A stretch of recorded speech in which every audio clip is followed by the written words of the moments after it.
What's up, everyone? I'm Megan Sullivan alongside the amazing Jared Petty. Amazing! Wow, I feel honored to be here.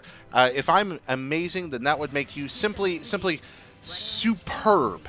Superb. I'd go with that. You Yeah. know what's also superb? Xenoblade Chronicles X. Xenoblade Chronicles X, in fact, looks superb. This game has so many things going on in its previews. It makes me excited. What are we looking at here, Megan? We're looking at dolls. Dolls. They're actually called dolls in this game, so they're not Gundams, they're not mechs, they're dolls. They're dolls. And Big, big robotic dolls. yes, and there are 3 types of dolls. So we've Alright. got light type, middle type, and heavy type. This is important to know because you get to choose what kind of type of doll you want to use. And what are the differentiations between these types of dolls? What an excellent question. Let's find out. All right, we'll move So ahead. first we have, we're just diving right in, people. Yeah.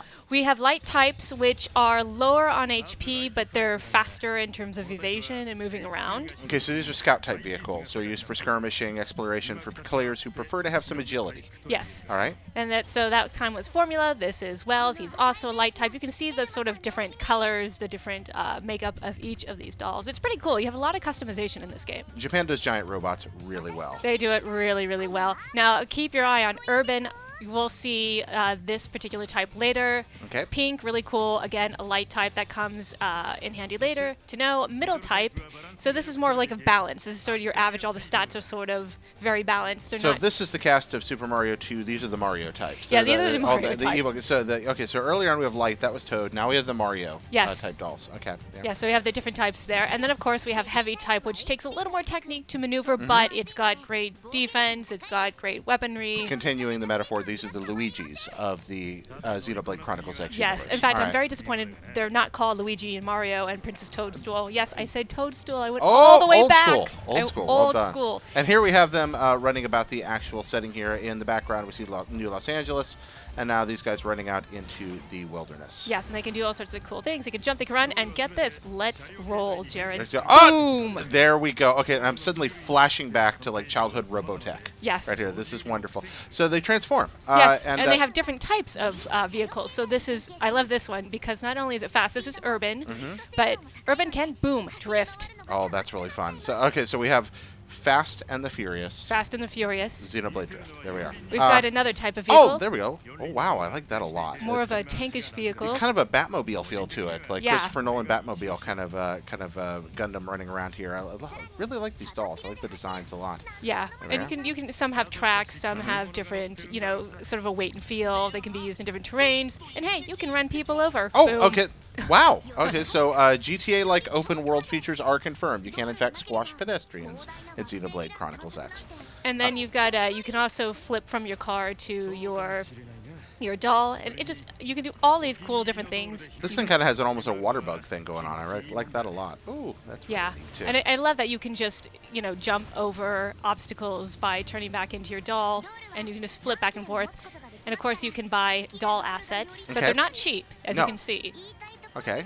Yeah, no, they're not at all. So we don't know much about the currency system yet, do we? I mean, how long it's going to take to acquire this, or even how we're going to get currency. But the numbers do seem pretty high. Now, that could be it could be a yen comparison issue where there's lots of zeros at the end, or it could be that these things are actually quite expensive and it's going to take a while to build up an Yeah, cash. so we're going to go back Get just them. a little bit. What are we because looking at here? All right. So we're still looking at doll assets, and then I wanted to go back, and then it talks about the fact that dolls are like your characters. So they can use auto attacks, and they can use arts. So Ah. here we have the different arts. So you have your auto attack, which is going to be your hand weapons. You've got arms, you've got spare weapons, you've got back and shoulder weapon. You are basically a living Terminator. Okay, that's kind of wonderful. Now, we broke down in the last trailer somehow we think the combat system's going to work based on the on-foot stuff. Now we're seeing that a lot of that's going to be mirrored. So when you're in your doll, combat's going to allow you a lot of the same options. That's really the most essential information Yeah, here, that's right? super important. And of Okay. course, you have your different equipment for Right. your different weapons. Right, So this different- is auto attack weapons. You can see the different weapons that you can use.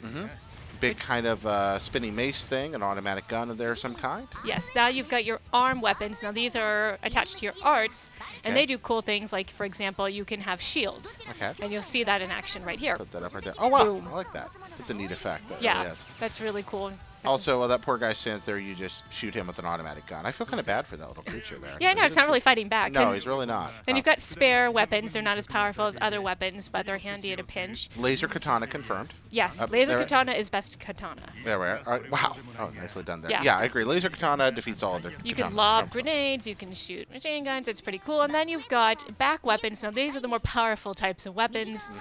And you'll see the different kinds that you can attach. So check this out. This is pretty cool. So focused heavies to deal really, really extraordinary damage to your foes. Yes, you've got like a laser cannon of some sort. Kind of a continuous blast doing several waves of damage to a single enemy. Okay, and it looks like maybe an effect there added at the end. Yes, and I love that effect that you put this weapon together and then you can just sort of use that lance to kick some butt. Then Yeah, well, the Japanese do giant robots better than anybody. Then we got transforming robots, then we got things that come together and form other cool things, and all this really needs is dolls to combine with other dolls to form giant robots, Oh and my we'd gosh, pretty much be made. there's got to be something in that. I'd be so disappointed that's not in this game. Would you? I don't know. I think it has a lot going for it though, so I'll take that back. Because look, Yeah. you can do all sorts. These are shoulder weapons. They're the most powerful, and this is cool. Super weapons developed. Check that thing out. Okay, I just trying to figure out how that person stands up in their doll. Honestly, right there, that gun is ridiculously big and kind of wonderful. Oh yeah, the bomb.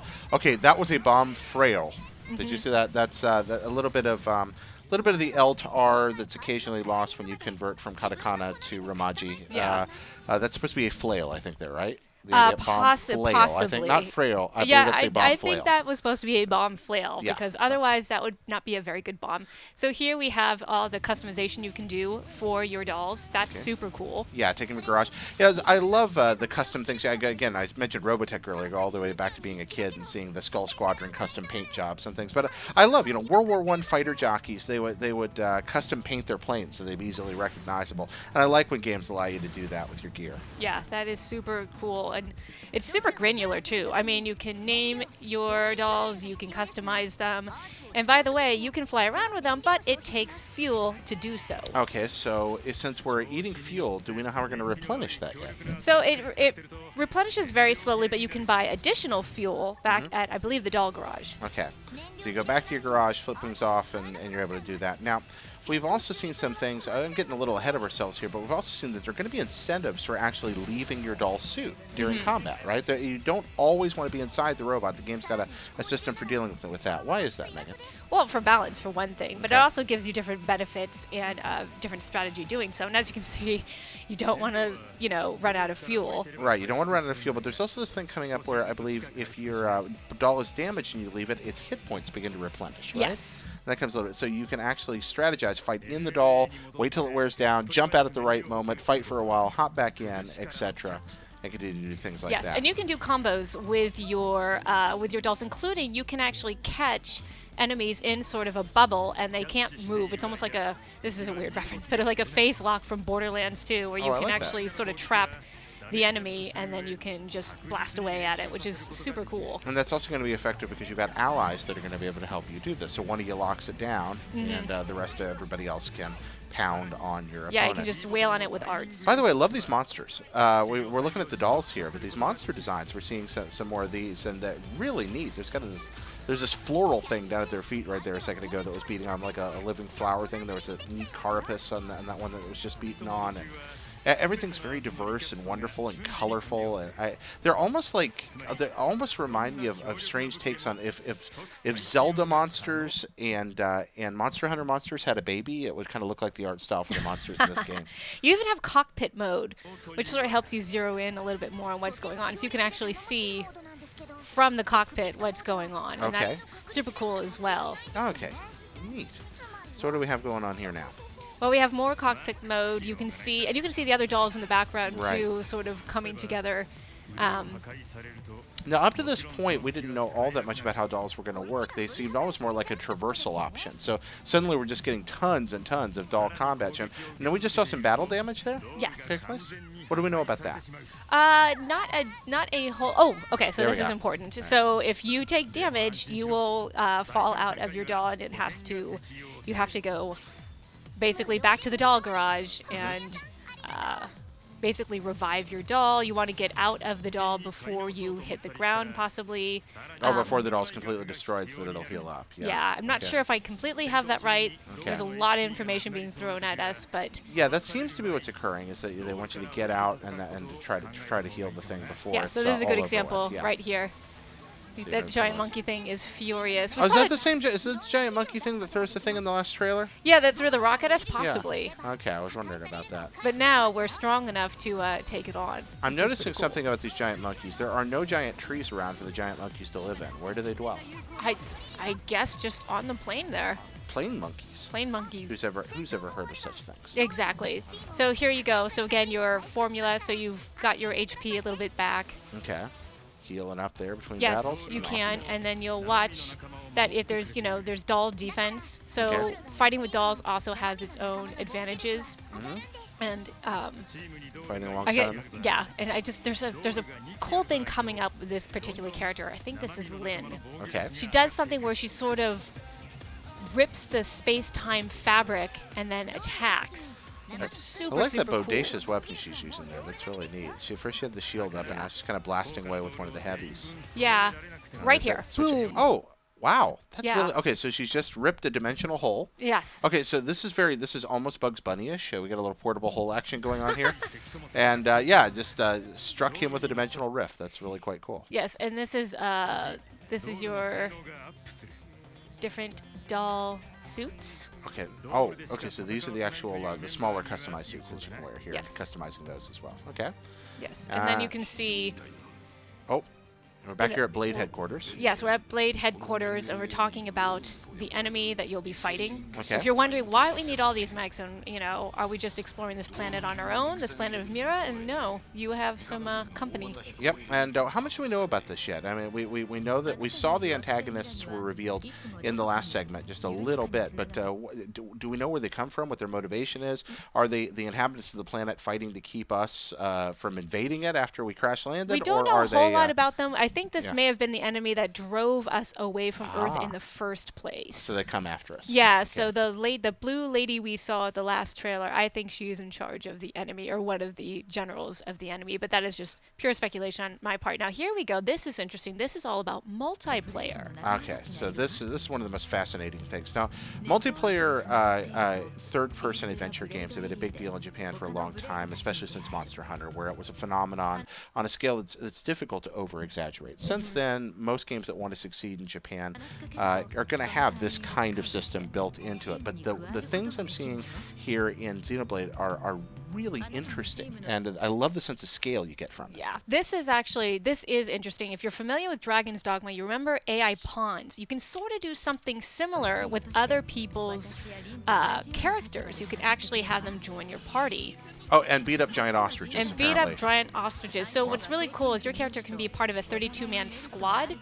So there are 32 players in the same network. They're out and about exploring Mira, and they can help each other out. I'm very disturbed by the necks on those things. I don't. That's okay. They have neck testicles. Yes, they do. Okay, we're yes, moving they on. do. Sorry okay. to interrupt. That's okay. That was kind of one of those things where you had to take. Someone had to say something about it, Jared. Yeah, neck testicles just cannot go unnoted. Yes, and if you want to know where those lovely animals are, you're all connected with your squad throughout Mira.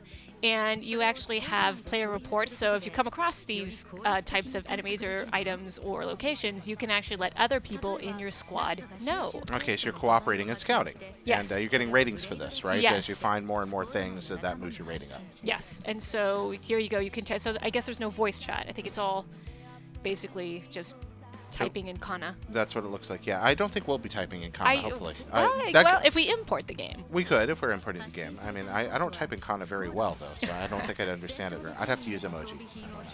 And then you've got treasure deals, which you can swap treasure with other people. So if you have an extra item that somebody needs, you can be like, well, I'll give you this. Do you have this item? And then you can swap out. And that's actually a really cool feature as well. So we got scouting, communication, trading. All these things are possible. Yes, all these things are possible. And it's, And then you've got squad missions that you can go on. So you'll have a number of enemies that you can defeat. So if you defeat an enemy, all the squad mission numbers go down for that particular mission. So you're helping each other. Yeah, so there is kind of a Monster Hunter-ish Dragon's Dogma-ish element. Yeah, there's definitely, so you can see how the number just went down. Okay. Somebody defeated that, and so your partner's number will go down for that mission as well, which is really cool. I now want to name my character Johnny Rico and just hunt them bugs. There, do it. All right. And Dizzy then Flores.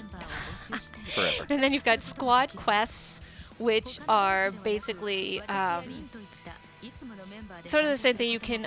I lost my train of thought. Darn It's it. okay. Sometimes trains of thought get lost, especially when giant walrus so much monsters going show up. on. Look at the walrus monster. Lava walrus. Yes. I mean, you got to be a little frightened of that. Okay, so hopping back into it here, seeing a little more of the combat system. Yeah, and party cooperation. Yes. I think Oh, that's squad what- quests. So those Yeah, are the there we go. missions that you and 4 team members can team up for a quest, and they can either be AI or I guess they can be other people in your network. So they're 4-party missions basically. So Megan, we're gonna get online together and do this, right? We are I know this totally, comes out. and if we All right. do it well enough, we will unlock basically raid bosses. These are called world enemies. Ah, okay. Well, that's cool. Yes. That's very cool. I Yeah, also that like is the super design of this cool. one. And so if we go back a little bit to look at them, you can see how much power they have. Okay. So, and then you get a party total for wrecking these guys. Okay, so these are just going to be large. Yeah, again, the Monster Hunter comparisons are pretty strong here, and I think that works out well.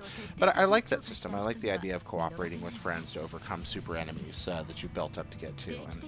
And also this rich, beautiful world to explore. There's so much area to cover. I really just enjoy the fact that they're gonna find uses for practically every nook and cranny, turning them into arenas for this kind of thing. Yeah, and then you have unions you can join. There are 8. Okay. So if we take a look, you've got Pathfinder, Interceptor, Avalanche, Testament, Colpedian? Yeah, I can't this quite one's see fun. this. Colpedian or Colopedian? It's hard to make out. There's Land Bank. ColecoVision, maybe? ColecoVision. I would be down for faction. that. The ColecoVision faction? Yeah, totally. old school faction. And then you've got Arms and you've got Companion. And Okay. they do different sorts of things. So, for example, Pathfinders get points for setting data probes, and Interceptors get points for taking out certain monsters. And I think I want to be part of Union Interceptor for that, because that sounds like a really fun thing to do. Okay, I want to be part of ColecoVision. All right. The Connecticut Leather Company Guild of Xenoblade Chronicles X. All right, so you'll get to join a union, and you'll get rankings to go along with that, Okay. along with the union points. So these range from, like, the most kills to most union points to time attack rankings. So there are group rankings, and there are also personal rankings that you can get. Oh, wow, look at that. It has this one, again, Xenoblade Chronicles originally had this wonderful extraterrestrial vibe. I just love what I'm seeing here. I'm sorry, I keep getting excited about the No, images. I'm glad that you are, because while I'm telling you all these, there's so many facts to go over, and yet there's so much beauty to look at Yeah, in it's a this pretty game. game. It really is. It's a pretty game. It runs really well. I haven't seen any horrendous frame rate drops or any weird issues, and the scale is amazing. Yeah, that's what I like And about it, too. and of course you've got, as you can see, you can actually see the rankings that you get. And so that's it. That is our Rewind Theater. Yeah, a little bit of closeout here with some more of those alien vistas. And Megan, I really enjoyed this. Thank you so much for taking us through it, taking so much time to look all this stuff up and figure out what was going on. Thank you. Well, what did you guys think of this trailer? So let us know in the comments section below. And for all your Xenoblade Chronicles X needs, keep it locked here to IGN.